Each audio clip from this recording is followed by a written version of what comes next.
In this question, it says the gravitational force between a comet and the sun is F. So you have the sun and you have a comet, and they have a force of F. Now, it says as the comet reduces the distance to half. So now the comet is here and the distance is d over 2. Or here, the distance was d. So now, but here's the problem. As the comet moves closer to the sun, it's actually going to lose its mass because it's going to start to melt. So mass decreases to 1/3 of its value. So here I had a mass of m. Here I'm going to have a mass of m over 3.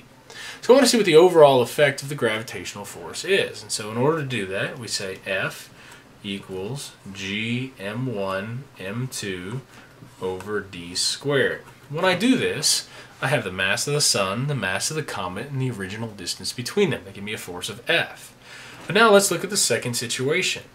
I'm still going to have g. That's the universal gravitation that's not going to change. I have the mass of the sun. That is also not going to change.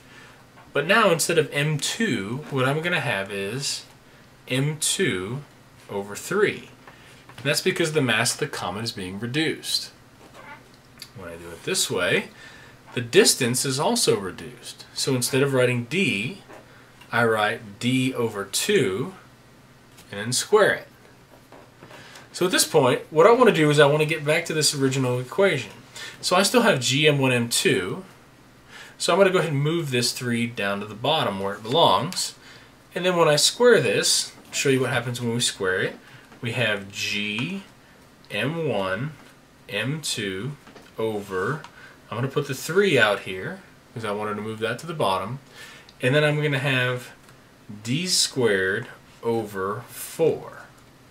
Now when you divide by something that has a denominator, that can actually flip up to the top.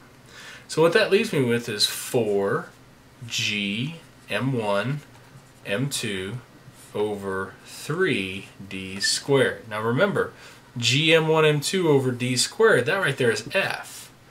So the end result is that the answer is going to be 4/3 F.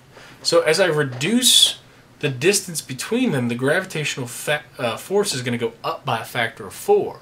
But because I'm reducing the mass of the comet, it's going to make it go down by a factor of 3.